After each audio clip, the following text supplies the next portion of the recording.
তো বন্ধুগণ, দেখতেই পাচ্ছেন আমার জিতবাজ অ্যাফিলিয়েটের কমিশনটা অ্যাড হয়ে গেছে।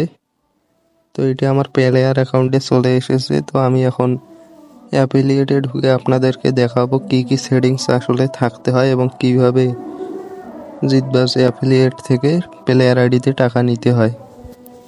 তো আমি অ্যাকাউন্টটি লগ ইন করে নিলাম। এখানে দেখতেই পাচ্ছেন আমার লাস্ট পিরিয়ডে 5টা প্লেয়ার অ্যাক্টিভ ছিল। তো এখন আমি প্রোফাইলে যাব। এখানে দেখতে পাচ্ছেন আমার email number verify. Email number আপনার মাস্ট বি ভেরিফাই থাকতে হবে এবং এই যে নিচে দেখতেই পেয়েছিলেন প্লেয়ার আইডি, ওইটা অবশ্যই অ্যাড করে নিতে হবে। এখানে আমার ব্যালেন্স ছিল 2300, ওটা আমার প্লেয়ার অ্যাকাউন্টে চলে গেছে, যা আপনারা প্রথমেই দেখতে পেয়েছেন। তো বন্ধুগণ, এখান থেকে মেইন অ্যাকাউন্টে আপনারা দেখতেই পাচ্ছেন এই টাকাটি আমি এখন উইথড্র করে নিব। তো উইথড্র করার জন্য উইথড্র অপশনে যাব।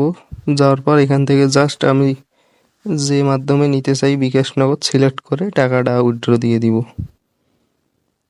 তো এখানে উইথড্র দেওয়ার পর 5 থেকে 10 মিনিটের মধ্যে আপনার টাকাটা বিকাশ নগদে চলে আসবে। তো আমি 5-10 মিনিট পর আপনাদেরকে আবার দেখাচ্ছি।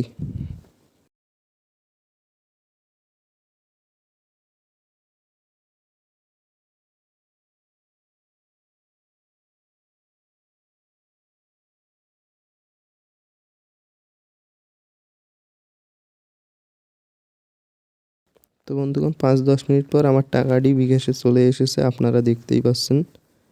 তো এখন প্রশ্ন হলো অ্যাফিলিয়েট অ্যাকাউন্ট কিভাবে করবেন এবং কিভাবে এখান থেকে ইনকাম করবেন। তো এডি করার জন্য অবশ্যই আমার কমেন্টে জানাবেন এবং আমার হোয়াটসঅ্যাপ আইডি আমি কমেন্টে দিয়ে রাখবো অথবা ডিসক্রিপশনে।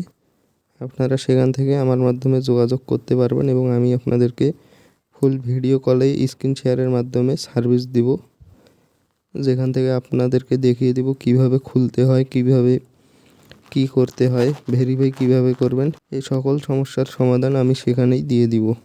তো ধন্যবাদ বন্ধুগণ। ভিডিওটি ভালো লাগলে অবশ্যই সাবস্ক্রাইব করবেন এবং হোয়াটসঅ্যাপে অবশ্যই আপনাদের যে কোনো সমস্যা বলবেন।